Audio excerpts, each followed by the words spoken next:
Hello, welcome back to my channel. അപ്പം നമ്മളിന്ന് form sheet കൊണ്ട് ഉപയോഗിച്ച് റോസ് ഫ്ലവേഴ്സാണ് സിമ്പിളായിട്ട് ഉണ്ടാക്കാൻ പറ്റുന്ന റോസ് ഫ്ലവേഴ്സാണ് നമ്മളിന്ന് ചെയ്യാൻ പോകുന്നത്. അതിന് വേണ്ടിയിട്ട് ഞാൻ വയലറ്റ് കളറിലുള്ള ഒരു ഫോം ഷീറ്റ് എടുത്തു, തിളക്കമുള്ള ഫോം ഷീറ്റ് എടുത്തു. അത് ഞാൻ ഒരു റെക്റ്റാങ്കിൾ ഷേപ്പിൽ കട്ട് ചെയ്തിട്ട് 20 സെൻറ്റിമീറ്റർ ഞാൻ കട്ട് ചെയ്തെടുത്തിട്ട് മൂന്നായിട്ട് ഞാനത് നടുക്കൂടെ കട്ട് ചെയ്തു. എന്നിട്ടത് നമ്മൾ മുടി പിന്നുന്ന പോലെ ജസ്റ്റ് ഒന്ന് പിന്നി കൊടുക്കുക.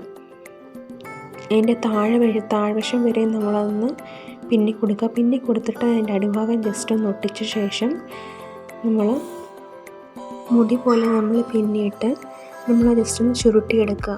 എന്നിട്ട് അതിൻ്റെ അറ്റം നമ്മൾ എന്തെങ്കിലും ഗ്ലൂ ഗണ്ണ് കൊണ്ട്, എന്തെങ്കിലും പശ കൊണ്ട്, ഗ്ലൂ ഗണ്ണ് കൊണ്ട് മാത്രമേ എനിക്ക് തോന്നുന്നു ഒട്ടത്തുള്ളെന്ന് തോന്നുന്നു. ഗ്ലൂ ഗണ്ണ് കൊണ്ട് നമ്മൾ നല്ല രീതിയിൽ ഒട്ടിക്കേണ്ട ലീഫ് അതിൻ്റെ ഞാൻ പച്ച കളറിലൊരു ഫോം ഷീറ്റ് എടുത്തു.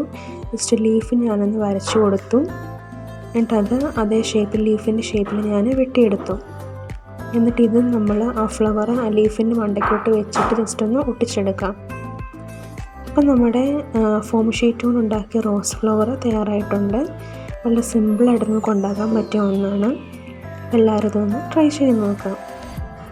അപ്പോൾ നിങ്ങളെല്ലാവരും ചാനൽ ഇഷ്ടപ്പെട്ടിട്ടുണ്ടെങ്കിൽ ചാനൽ ജസ്റ്റ് ഒന്ന് സബ്സ്ക്രൈബ് ചെയ്യുക, വീഡിയോസൊക്കെ ലൈക്ക് ചെയ്യുക, ഷെയർ ചെയ്യുക.